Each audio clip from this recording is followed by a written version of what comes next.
কোন বাপের बेटा माँ का दूध पिया है और किसी का दूध नहीं पिया है, वो मेरे सामने आ जाओ, আমার সামনে আসো।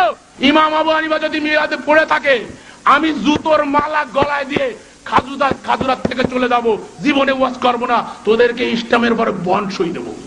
আই ক্যান চ্যালেঞ্জ কোন বাপের বেটা, কোন মৌলভী সাহেব, কোন মুফতি আর মুহাদ্দিস যদি আমার মাইকের আওয়াজ শোনো, আমার কাছে আসো, তোমরা যে কাজগুলো ইমাম আবু হানিফার নামে করছো, আমি চ্যালেঞ্জ দিয়ে বলতে পারি ইমাম আবু হানিফা ইমামে আজম রাহিমাহুমুল্লাহ মাথার তাজ মনে করি, জীবনে করেন নাই। বলেন আমরা হওনে মরণে, জোড়া লাগনে, জোড়া কষণে, দোকানের উদ্বোধনে কি করি? কর না মিলাদে, সবাই কইলেন আপনারা, আমি কিন্তু কইনি। দেখেন এই যে মিলাদ পড়ি আমরা, আমাদের সমাজে কিছু লোক আছে জীবনে নামাজ না পড়লেও মিলাদের সময় আলি দেখবেন পকেটের থেকে